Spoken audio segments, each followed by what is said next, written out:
pretty in Pacific pictures. Earlier, 2 degrees. Our spread today from 48 to 58, that's 5 above normal, and that's 2 above normal. 80% humidity right now. Pressure's way up there. 30.38, continuing to rise. And on Saturday night, Sunday morning, when that storm came through, if you were watching the barometer, it went down to 29.38.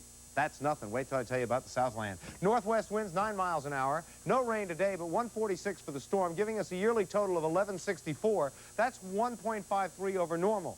But if we go by San Francisco totals from Mission Dolores, we're 3 1/3 inches over normal. No more worries about the drought. Let's talk about the Bay Area. Cool spot this morning in the north was Sonoma. They dropped down to 33. Warm spots, Pittsburgh and San Rafael came in with a pair of 58s. Most rain was Kentfield, as they came in with 2.85.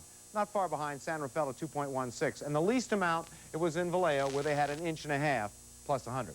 Let's talk about the south portion of the Bay Area. Another 33. That was at Danville. And the warm spot in the entire Bay Area, Walnut Creek at an even 60. Warmest anywhere in the Bay Area, you got to go south, Watsonville, 61. The most rain, that was 210, and that was at Redwood City. The least, less than 1 inch, 9,700 at Livermore. For those of you that track the Santa Cruz area, they started at 48, they went to 57, the storm over 2 inches of rain. Here's what it looks like in the Pacific now. Big cold front sitting out there, being blocked by a gigantic ridge of high pressure. It's not going to allow anything to come in. The jet stream, or the winds that generally steer the storms, goes well into the northern portion of the country and then swings down through central California. We're going to be getting cool air at night because of that. During the storm, Santa Maria went down to 29.20, Los Angeles to 29.25, and Bakersfield to 29.27. Those are the lowest they have seen in years and years.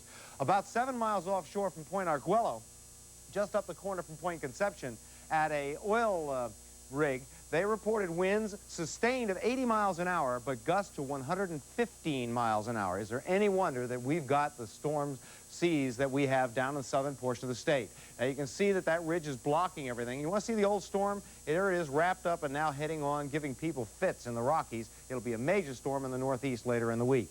For tomorrow's temperatures, anywhere from 56 to 58 in the north and the south. East Bay will get up to about 60, and the peninsula as well. And the south and the San Francisco-Oakland complex, about 58 degrees. The forecast for tonight, clear skies, so our heat dissipates, clear and cold.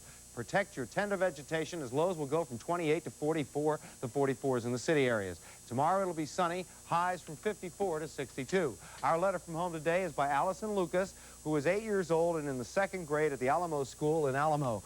What a pretty picture, Allison. It's almost a bluebird. Today's weather unit: snow, sleet, hail, acid rain, and rainbows. Yesterday we talked about clouds and the rain and snow that they bring. Clouds are formed when water vapor condenses into tiny water droplets. When there are so many of these water droplets that they bounce into each other, they join and form larger and larger droplets until they get so big they form raindrops. The raindrops grow until they are so heavy they fall from the cloud as precipitation. Rain and snow are 2 forms of precipitation. Sometimes, because of strong movements of air, raindrops do not reach the ground. Instead, the wind sweeps them back up again, high in the sky. There they freeze in the cold air and become small balls of ice.